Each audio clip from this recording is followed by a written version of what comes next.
car shalom à tout le monde. Alors, nous parlons aujourd'hui des hommes et ça concerne beaucoup plus ceux-là qui ne sont pas encore en Christ, ceux-là qui pensent que, étant mariés, ils peuvent encore avoir des aventures à l'extérieur avec des femmes et avoir même des enfants. Ceux-là qui pensent que, parce qu'ils ne sont pas mariés, ils peuvent faire des enfants et avant d'aller se marier.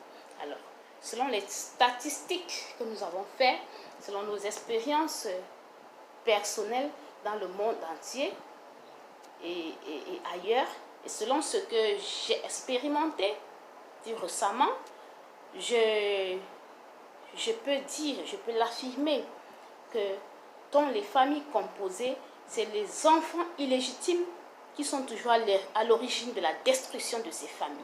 Alors, vous, avant de prendre la décision d'aller vers une autre femme pour avoir un enfant illégitime, alors sachez que vous êtes en train de préparer la destruction par arme massive de votre famille, de votre descendance, que vous soyez là ou que vous ne soyez pas là dans le futur. Parce que, comme on dit en anglais, at the end of the day, everybody return to her mother's house. Donc tout le monde retourne à sa famille maternelle. Et d'autres, avant de retourner à leur famille maternelle, ils s'arrangent à détruire le noyau, la famille légitime, avant de repartir, parce qu'ils n'ont rien à perdre. La plupart du temps, ils détruisent, ils sont là pour cet acte-là, pour détruire. Et même quand ils sont chez eux, ils continuent à bagarrer, à faire tout ce qu'ils peuvent pour détruire la famille. Parce que même si tu as des problèmes de mésentente avec ta soeur de même sang, il y a des limites parce que le lien de ventre est très fort. Le lien de ventre est très fort. Quel que soit le problème, quel que soit le nombre de temps où vous ne vous parlez pas, mais la haine n'est jamais aussi profonde comme celle d'un enfant illégitime peut éprouver envers toi. Alors, le lien de ventre est très fort. Très, très, très fort. Ton frère ou ta soeur de même mère ne pourra jamais te dire tu es morte pour moi, tu ne sers à rien, parce qu'elle sait que vous montez, vous descendez, vous allez toujours vous voir. Ce sentiment sera toujours là. Le lien de ventre est très fort. Il n'y a que ton frère ou ta soeur illégitime, de mères différentes, qui est capable de dire ça parce qu'elle sait, ils ou elles savent que quand ils partent chez leur maman, ils sont de ce côté-là, vous êtes de votre côté, vous pouvez faire des années, vous n'êtes, tout ce que vous faites, ils vivent ça, être concernés par ce que vous faites. Mais avec ton frère de ventre, c'est très, très différent. Alors moi, je voudrais dire donc aux hommes, faites très, très attention. C'est vrai que les pasteurs, ceux qui sont en Christ, qui savent être fidèles, mais moi, je m'adresse aussi beaucoup plus à ceux-là qui sont encore dans le monde, qui pensent qu'ils peuvent avoir les enfants n'importe où, n'importe comment, avec 10 000 femmes, et qu'il n'y aura pas de problème. Ils vont mettre la paix, ils vont mettre l'entente.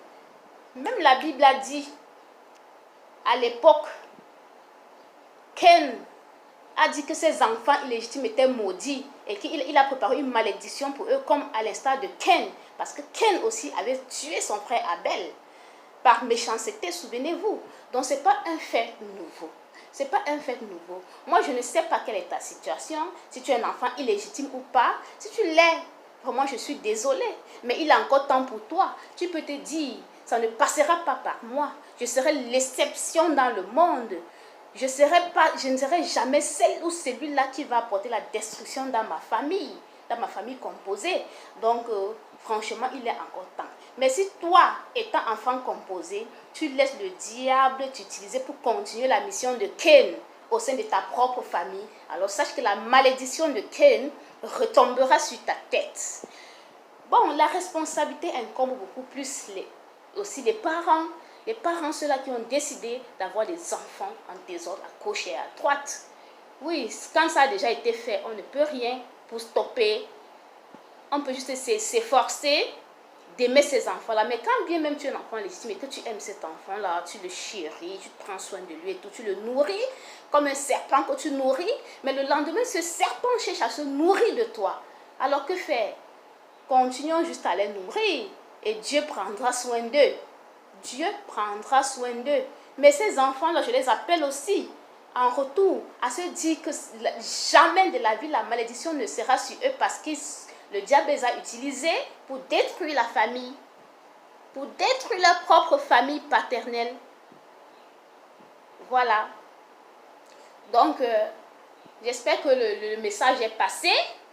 J'espère que le message est passé et que vous, mes chers amis, que j'aime beaucoup, ma chère famille, vous êtes en train de grandir, vous devenez responsable. Alors, quel que soit le cas, quel que soit ce qui arrive, vous êtes dans des foyers, vous n'êtes pas encore dans des foyers, quel que soit ce qui arrive, ne trompez jamais votre épouse.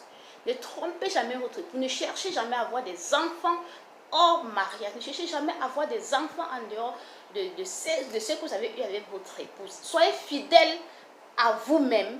Soyez fidèle à votre épouse pour votre propre bien, pour la paix dans votre famille de génération en génération.